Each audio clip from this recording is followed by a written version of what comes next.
ဒီခန်းလေးပြလို့ပြီးတော့ပါပြီဒီခန်းလေးကရောင်းခန်းလေးပေါ့နော်ဒီခန်းလေးကိုစိတ်ဝင်စားလို့ရှိရင်ဒီနေရာလေးကတော့ဧကန်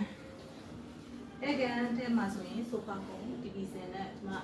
ဒီခန်းကမြစ်ပြက်လဲပူစရာလို့ပေါ့နော်ဒီမှာ24နိုင်ကြီးရအောင်ထည့်ပြရတယ်နော်ပြီးဒီမှာဖျားကန်တိတန်ပြ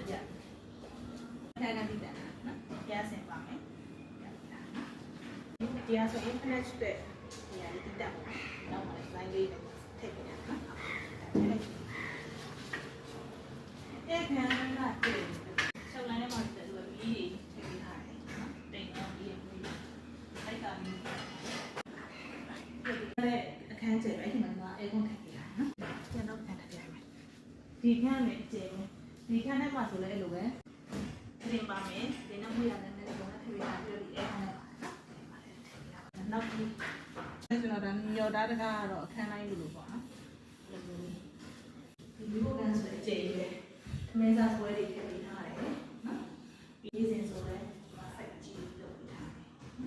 အခုနောက်ပိုင်းတော့ကျွန်တော်ကက်စမီကိုပေါ့နော်ကက်စမီကိုဒီနှစ်ဖို့တွဲဟာကိုထည့်ပေးထားတယ်ပြီးတော့ကပီနှစ်ဖို့ထည့်ပေးထားတာနော်ဒီနောက်လေးလေးလည်းပြနောက်ထဲမှာဆိုလဲအဲ့လိုပဲတမန်တစ်ခါလေးထည့်ပေးထားတာနော်တွဲလက်ပြတယ်တွဲလက်ကလည်းဘိုးတိုင်းပဲနော်ဒီတွဲထဲမှာဆိုလဲpressure pan ထည့်ထားတယ်ရှာဝါထည့်ပေးထားတယ်နော်ရှေ့ကိုတစ်ချက်သွားမယ်ခဲကြည့်အောင်